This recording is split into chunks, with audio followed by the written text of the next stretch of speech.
Comienzo de la profecía de Jonás.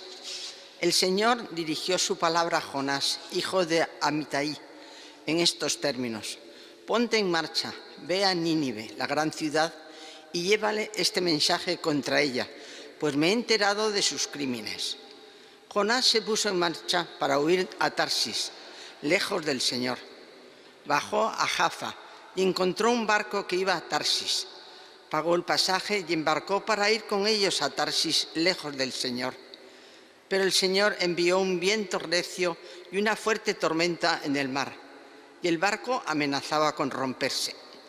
Los marineros se atemorizaron y se pusieron a rezar, cada uno a su Dios. Después echaron al mar los objetos que había en el barco, para aliviar la carga. Jonás bajó al fondo de la nave y se quedó allí dormido. El capitán se le acercó y le dijo: ¿qué haces durmiendo? Levántate y reza a tu Dios. Quizás se ocupe ese Dios de nosotros y no muramos. Se dijeron unos a otros: echemos suertes para saber quién es el culpable de que nos haya caído esta desgracia. Echaron suertes y le tocó a Jonás. Entonces le dijeron: dinos quién tiene la culpa de esta desgracia que nos ha sobrevenido, de qué se trata, de dónde vienes, cuál es tu país y de qué pueblo eres. Jonás les respondió: soy hebreo y adoro al Señor, Dios del cielo, que hizo el mar y la tierra firme. Muchos de aquellos hombres se asustaron y le preguntaron: ¿por qué has hecho eso? Pues se enteraron por el propio Jonás de que iba huyendo del Señor.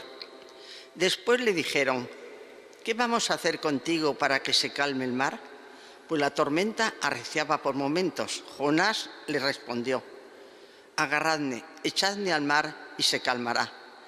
Bien sé que soy el culpable de que os haya sobrevenido esta tormenta. Aquellos hombres intentaron remar hasta tierra firme, pero no lo consiguieron, pues la tormenta arreciaba. Entonces rezaron al Señor: Señor, no nos hagas desaparecer por culpa de este hombre. No nos imputes sangre inocente, pues tú, Señor, actúas como te gusta. Después agarraron a Jonás y lo echaron al mar, y el mar se calmó. Tras ver lo ocurrido, aquellos hombres temieron profundamente al Señor, le ofrecieron un sacrificio y le hicieron votos. El Señor envió un gran pez para que se tragase a Jonás, y allí estuvo Jonás en el vientre del pez durante 3 días con sus noches. Y el Señor habló al pez, que vomitó a Jonás en tierra firme. Palabra de Dios. Te alabamos, Señor.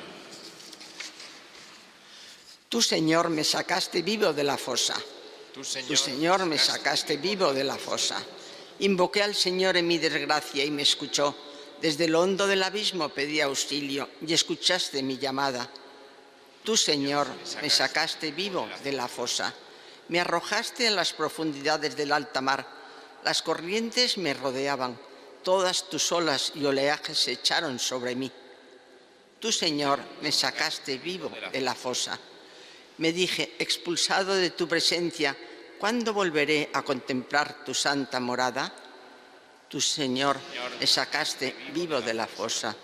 Cuando ya desfallecía mi ánimo, me acordé del Señor y mi oración llegó hasta ti, hasta tu santa morada. Tú, Señor, me sacaste vivo de la fosa.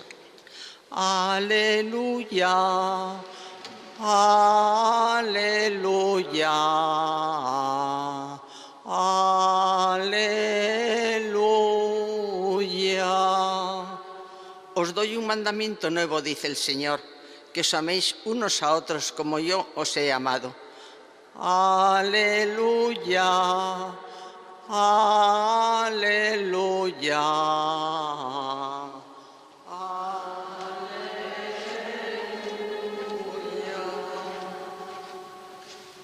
El Señor esté con vosotros. Lectura del Santo Evangelio según San Lucas.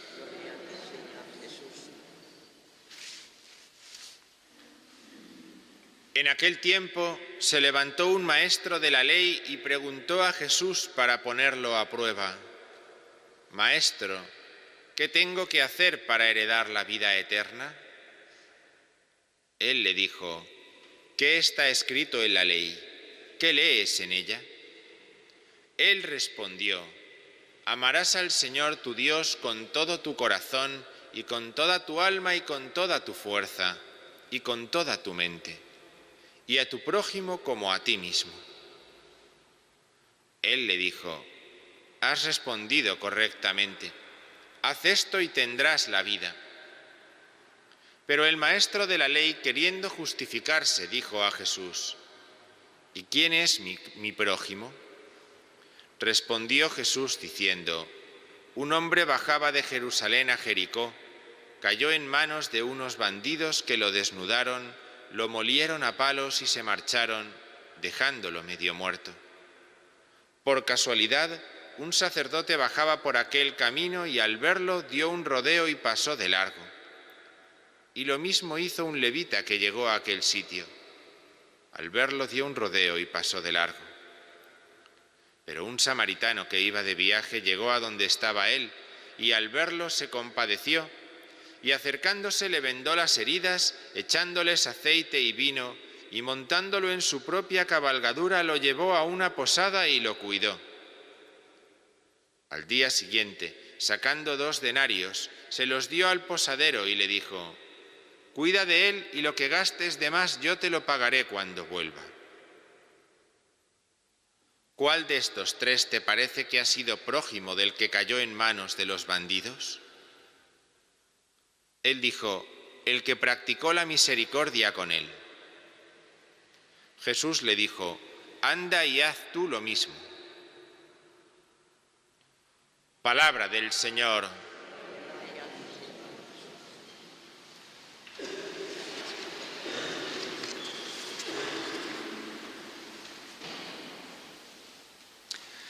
En esta semana vamos a escuchar en la primera lectura a los profetas, algunos de los profetas menores.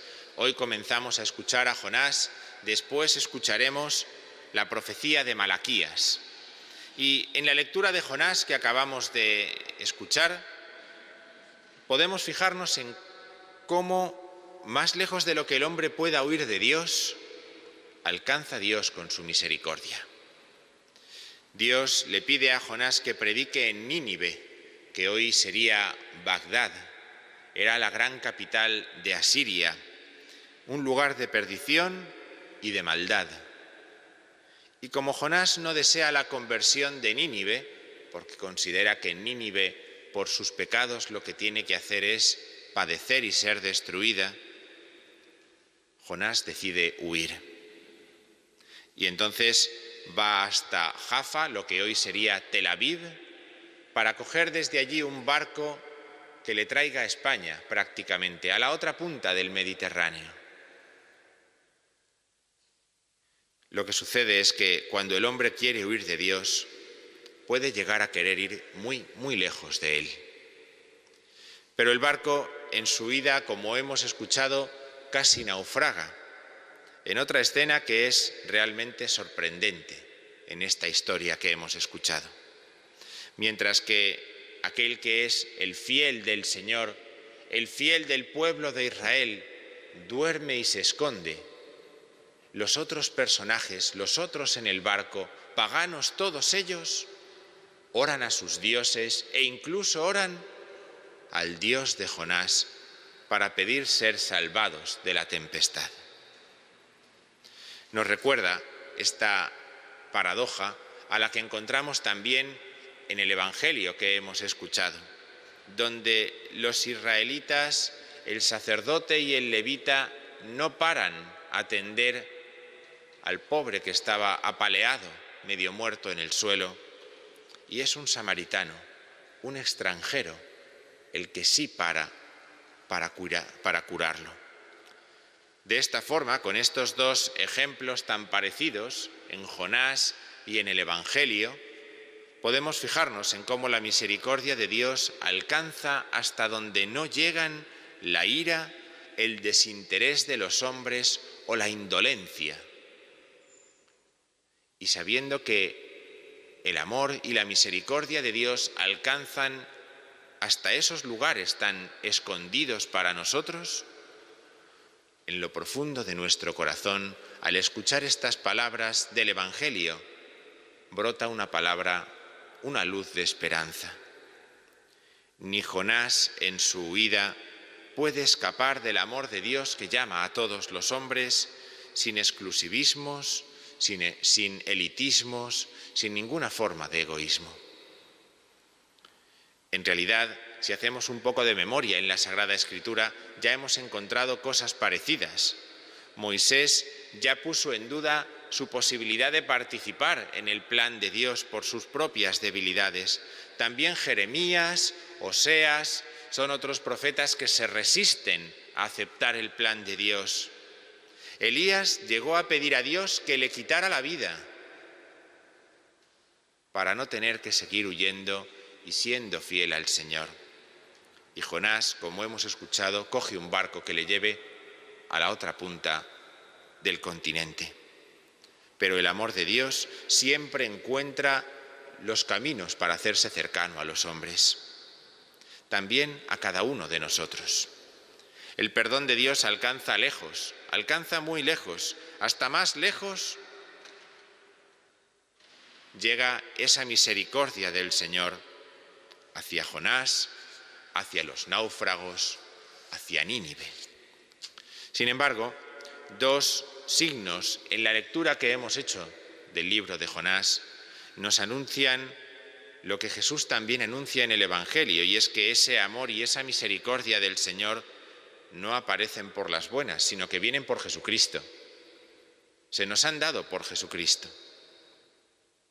El primer signo es que Jonás pide ser levantado y después ser arrojado al mar. Levantado será Cristo en la cruz y arrojado a la muerte como un nuevo Jonás. Y el otro signo son los 3 días que dice la lectura que pasa Jonás en la región de la muerte, en el mar, antes de volver a la vida.